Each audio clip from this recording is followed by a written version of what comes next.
Kevin McCarthy of the state of California, having received a majority of the votes cast, is duly elected Speaker of the House of Representatives. As Speaker of the House, my ultimate responsibility is not to my party. My responsibility, our responsibility, is to our country. Fox News alert. Kevin McCarthy is Speaker of the House as the 118th Congress is sworn in. Indiana Congresswoman Victoria Spartz voted present 8 times, then flipped her vote back to McCarthy. And she joins us now. Congresswoman Spartz, thanks for being with us this morning. We'd love to know your thought process through these 15 rounds of voting. So, as I understand it, originally, I think you did support Kevin McCarthy before switching your vote to present for several rounds. I'm curious, at that time, why did you move your vote from McCarthy to present?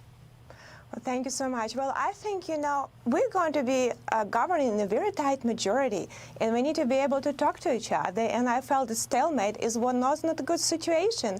And Kevin needs to understand that conservatives are strong people. We are not going to be ruled with an iron fist. We're not have Queen Pelosi or King McCarthy. We're freedom-loving people, and we have to get to the table and to be able to reconcile differences. And some of my colleagues had legitimate concerns we needed to address. So I wanted Kevin to go back to the table and not talk about grievances. A lot of things happened. We had a lot of bad blood, but we can get through it, and it makes us stronger, and it will make Kevin stronger as the Speaker because he will have to go through this exercise many times. And how about your switch then, to follow up on Will's question, from present to McCarthy? Is it because you feel like he met the concessions of conservatives who feel like it'll be a more conservative majority? Well, I think it was also, he went back to the table in good faith, and some other members. And my colleagues negotiated these rules, and probably, each of the sides somewhat a little bit unhappy, but that's okay. That's how negotiations work. But we move Congress in the right direction and make it a more democratic institution what the American people want. American people are tired of top-down approaches and of establishment of any party ruling down with an iron fist. That's not a good thing. Now, a question for you.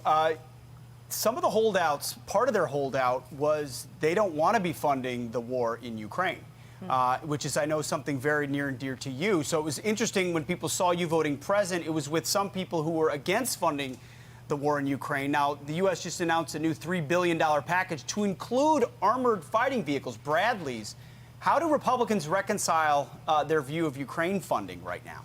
I think the view, and I share the same view, we shouldn't be sending any blank checks to any country, and to this administration in particular. This administration fails us on every issue, and we cannot have another Afghanistan in Ukraine. So there is a lot of speculation and a lot of different disinformation, but a lot of conservatives just want to make sure that we do have proper oversight. And I actually was the one, whether popular was or not, to actually push for proper oversight, because we cannot be spending money not knowing where they go. So I think the view of, a lot of my colleagues are not really presented correctly, and I actually agree with a lot of them. Our country and our debt spend is out of control, and we need to be more strategic, including in Europe and Ukraine. And this administration has been dragging their feet, was not proactive, and actually wasn't doing a good job in Ukraine either. A lot of people are dying because they made a lot of mistakes, and a lot of people died in Afghanistan because of that too. And a lot of people are dying now in our cities, and we have disaster at the border. So I think it's a disastrous administration. We hold to hold accountable.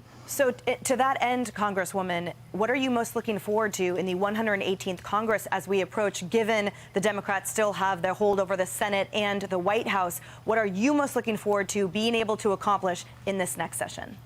Well, I think, to be realistic, we need to show American people what we can deliver if we have the Senate and presidency, and I think we will have them in 24.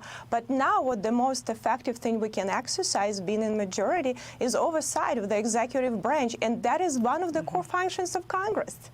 That's right. Congresswoman Victoria Spartz, thank you. I'm Steve Ducey. I'm Brian Kilmeade. And I'm Ainsley Earhart. And click here to subscribe to the Fox News YouTube page to catch our hottest interviews and most compelling analysis.